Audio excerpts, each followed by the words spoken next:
TikTok Shop launched in the UK the first time and also in North America, there was a lot of reticence. It was like, no, that's a China thing. That's an Asian thing. It's not going to be big here. And obviously you fast forward now, it's been 6 years since Douyin. We've had TikTok Shop kind of 3 years. It's had its second launch in the UK. And what we notice across the board is every market goes through the same growth curve. Every market goes through growth pains.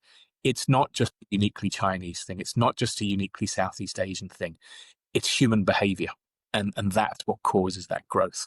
There might be nuances. There might be nuances in the way people respond to how things are described. And that's something to get into the detail of. It's understanding culture and the language and what makes things click with consumers. But all markets are growing in the same way. They're maturing in the same way. And that's great for us to see. We knew that would happen. We've been at this now 3 years. And so we're just looking forward to seeing how the rest of the Western markets grow and take off and how people lean in. And looking forward to maybe when we do get billion-dollar streams in the US like we did in China, it'd be a good thing to see. Yeah, for sure. It's so exciting how early stage this industry still is in the West and how much potential there still is and room for growth. Also interesting to see all these different markets find their own way of doing live shopping and doing social commerce, because as you said, there are nuances. It's not all gonna look like it does in China, but the growth curve is the same or is similar. So it's very cool to see, okay, how does actually live shopping look like in the US? How does it look like in France? How do they do it in Germany? Because they all find their own voice. Exactly.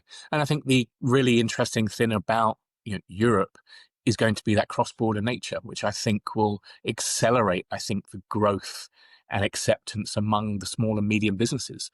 Somebody producing cheese in France, somebody producing sausages in Germany can sell cross-border. And I think that opens up a whole new level of e-commerce growth, which I think would be amazing if TikTok facilitates that with the delivered by TikTok, that integrated logistics as well. I think a really good thing for e-commerce in Europe as a whole. So that's one we're definitely watching and looking to get involved quite deeply. So we're looking to launch in the EU next year. We're up and running in the UK and the US, but looking forward to the other markets as well.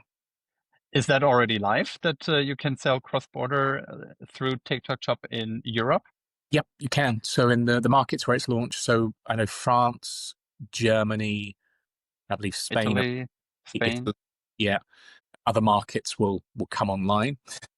TikTok's quite fast when they go into launch markets. They fly the teams in and boom, and then the launch kind of happens.